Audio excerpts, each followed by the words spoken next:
Me da mucho gusto nuevamente estar con ustedes. Soy su amigo Gospel Guardian. Quiero hoy compartir con ustedes un tema maravilloso. Quiero que le demos secuencia al libro de Santiago, donde nos quedamos en el video pasado. El video pasado hablamos de las pruebas, basándonos particularmente en Santiago capítulo 1. Hoy vamos a continuar. Recuerden que hablamos de las pruebas, de la paciencia, la sabiduría, el gozo, el conocimiento. Y el último versículo que leímos fue el que dice, y si alguno tiene falta de sabiduría, pídala a Dios, el cual dará en abundancia y sin reproches. Y más adelante continúa diciendo, pero pida con fe, porque el que no tiene fe, el que pide sin fe, es como las ondas del mar que son llevadas de un lado a otro. Y esto no es agradable delante del Señor, ¿no? Yo quiero centrarme particularmente en este versículo. Hoy vamos a hablar, o a comenzar a hablar acerca de la fe. Dice, ya estás pasando por pruebas, necesitas paciencia, y la paciencia necesita estar completa con sabiduría, y para tener todo ello necesitas conocimiento de la palabra de Dios. Pero además dice, si vas a pedirle a Dios sabiduría, porque es lo que te falta, pide con fe. Porque si no tienes fe, eres como las ondas del mar, que son llevadas de un lado a otro. En algún salmo dice que como el tamo que arrebata el viento. Y lo podrás checar en otro de mis videos hablando del Salmo 1. Bueno, aquí el asunto es que el que no tiene fe no tiene estabilidad. Anda de un lado para otro, como las ondas del mar. ¿Por qué? Eso es muy sencillo de responder. Porque recuerden que la Biblia dice, la fe viene por el oír. Y al oír, la palabra de Dios, ¿no? O por la palabra de Dios. Entonces, si unimos todo esto, quiere decir que el conocimiento trae fe. Yo puedo leer en la palabra de Dios muchas historias, pero tengo que creer en ellas. Tengo que creer que Jesús efectivamente, el Señor Jesús, caminó encima de las aguas, que efectivamente sanó paralíticos, que dio vista a los ciegos, etcétera, etcétera. Si yo no creo eso, mucho menos creeré cosas diferentes, no creeré cosas aplicadas a mi vida. Solamente será conocimiento y ya. Pero ese conocimiento tiene que ir acompañado de fe. De otra manera, si no tengo conocimiento y no tengo fe, soy como las ondas del mar llevadas de un lugar a otro. Por eso hay mucha gente inestable. Es tan triste ver gente que está en una iglesia y luego va a otra, y luego a otra, y luego a otra, y dice, ahora sí encontré la verdadera iglesia, ahora sí encontré la iglesia perfecta, ahora sí encontré la verdad en esta iglesia, y van de un lugar a otro. Olvidan que Jesús dijo, yo soy el camino y la verdad. Entonces no pueden andar diciendo, yo encontré la verdad en tal o cual iglesia. El problema con esas personas es que son como ondas que lleva el viento, como ondas del mar que lleva el viento, porque no tienen fe. Y el libro, o la carta a los Hebreos, en el capítulo 11, nos dice en el versículo 6, pero sin fe es imposible, no hay posibilidades, cero posibilidades, es imposible agradar a Dios, porque el que se acerca a Dios, número uno, necesita creer que Dios existe, que es real, y número dos, que escucha y que da galardón a los que le buscan. Es decir, que al que le pide, Él le da lo que le pide, le da recompensa al que se acerca a Él. Porque, comienza diciendo esta carta, la fe es la certeza de lo que se espera y la total convicción de lo que no se ve. Si tú estás viendo aparentemente la respuesta, entonces ya no es fe.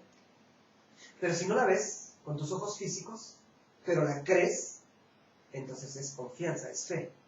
Abraham tenía 74 años, o 76 años aproximadamente, cuando recibió la promesa de que tendría un hijo. Ya era anciano, su mujer también era un poco más de 60 años. Y sin embargo él recibió la promesa de que tendría un hijo y que allá Dios de él una gran nación. Si él hubiera visto sus circunstancias, soy viejo, mi esposa ya no tiene menstruación, y además no solamente eso, sino que es estéril, estamos acabados, estamos fritos. Pero él creyó, dice la Biblia, y le fue tomado, le fue contado por justicia. ¿Saben cuánto tiempo se tardó Dios en responderle o en darle la promesa a Abraham? 24 años. Después de 24 años vino Isaac. Después de que Dios le prometió a Abraham, a Isaac, pasaron 24 años para que Sara quedara embarazada y para que Isaac naciera. Pero él nunca dejó de creer en Dios. No pasó el primero, el segundo, el tercero, el cuarto, el quinto, el año 20 y dijo, Dios se olvidó de mí, ya no quiero clamar a él, no creo en él, estoy desanimado. Él no vio las circunstancias, él siguió creyendo en Dios. Y cuando tuvo un hijo no dijo, bueno, Dios me prometió una multitud y solamente tengo un hijo. Sino que él creyó que con ese hijo era suficiente. No por el hijo, pero por el que prometió, que es Dios. Porque fiel es el que prometió. Nosotros nos podemos acercar confiadamente a Dios, con la confianza de que Él va a responder, porque es su promesa. El Señor Jesucristo en Juan 15 dijo, si ustedes permanecen en mi palabra y mi palabra de ustedes, y no se separan de mí, porque les recuerdo que no pueden hacer nada separados de mí, si ustedes permanecen, guardan mis palabras, entonces pidan todo lo que quieran y les será hecho. Tenemos que creer en esa promesa del Señor. No nos acercamos pensando que oramos muy bonito. No nos acercamos pensando que insistimos mucho a Dios o que usamos las palabras correctas o que lo convencimos. Nos debemos acercar con la confianza de que Él no miente. Y Él prometió, clama a mí y yo te responderé. ¿Sí?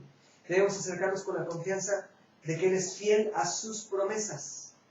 De que tenemos muchísimas promesas. Alguien dijo alguna vez que en la palabra de Dios hay 8,810 promesas para nosotros. El problema, y yo se lo digo a mis ovejas, el problema es que de esas 8,810 quizá no conozcamos ni 10 ni 15.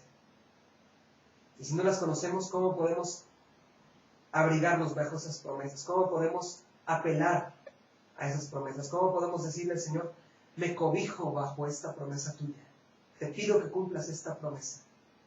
Y Él va a cumplir porque Él es fiel, Él no miente. Lo que promete, Él lo cumple. Y nosotros debemos descansar con esa confianza en un Dios fiel, en un Dios que quiere nuestro bien. No descanses en que ya rogaste mucho. No descanses en que hiciste la oración adecuada. No descanses ni siquiera en que te estás portando bien y te lo mereces. No descanses en que alguien intercedió por ti. Que todo eso es particularmente lo último, que están intercediendo por ti, que tú estás haciendo lo correcto. Eso es bueno, pero no descanses en ello. Descansa en que Dios es fiel, en que Dios prometió y cumple por amor de su nombre. Dios es un Dios de pactos. Alguien dijo, y muy mal dicho, que Dios no es un Dios de pactos, que ya Dios dejó de hacer pactos, que no podemos hacer pactos con Dios, porque todos los pactos ya fueron cancelados. Y que de ser un Dios de pactos tendría que sacrificarse a través de Cristo. Esta es una vil mentira. Dios es inmutable, le quiero decir a esa persona. Dios es inmutable. Es el mismo ayer, hoy y por los siglos. Hablando de Jesucristo. Y Jesucristo es el Dios de pactos. El Dios que hizo pacto con Abraham. El Dios que hizo pacto con Isaac, con Jacob, con Moisés. Ratificó su pacto a Moisés, a su pueblo. ¿Cómo no va a ser un Dios de pactos? Dios es un Dios de pactos. Tenemos que confiar en la fidelidad de un Dios de pactos. Yo les animo con todo mi corazón a que confíen en Dios, en el Dios que cumple, en el Dios que responde, en el Dios que dice, busca y vas a encontrar, toca y se te va a abrir, llama y se te va a abrir.